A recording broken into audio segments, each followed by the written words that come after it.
So we decided to get rid of the last word because, we just kind of woke up one morning and we weren't really interested in being that place that in 20 years we really just had the best bacon wrap dates, But it really became time to change things. And so now what we want to do is we realized, what do people really love? Well, people do love having some of the same places. But the people that got us in the first place, they're the ones that were more adventurous and interested in doing new things, and they went out more and they explored the world of food a bit more.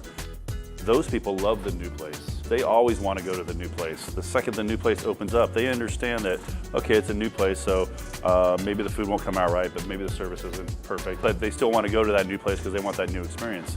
Well, we came to the conclusion, what if we could always be the new place? But what if we could always be the new place, but with the staff that's already dialed in, with a location that's done, with a kitchen staff that knows what they're doing because they've worked with us for so long. So now we're always the new place. This place is 6 months. I don't care how popular it is, no matter how many write-ups we get or anything like that. After 6 months, it's done. We're going to move on to the new concept.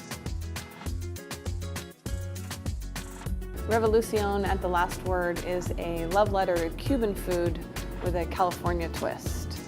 I think this was on my most challenging cocktail menu because when we talk about Cuban cocktails, it's rum and lime and something else, and rum and lime and something else, and then rum and lime and something else, right? We want to have the daiquiri, and I strongly believe our daiquiri is one of the best, in the U.S.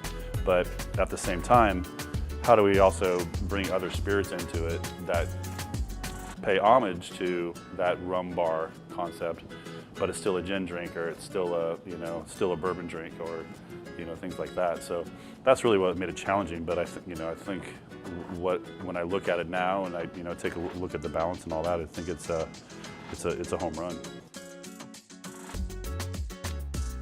When we were developing the menu, we wanted to use Cuban food as the base of the menu, or island food and so forth, but make it a little bit more familiar and utilize more of the produce that we can get in California and some of the great ingredients. So instead of doing just an empanada the way that they do in Cuba with the ground beef picadillo filling, we decided to be a little bit more California and put bacon in it. Everybody loves bacon, right? Just American, yeah. American, yeah. In the dish with sea bass, there's a little bit of curry in the sauce, which definitely wouldn't be traditional for Cuba, but it brings the whole dish together, and also has a ton of great vegetables. So we really can use what we can get here in the Livermore Valley locally.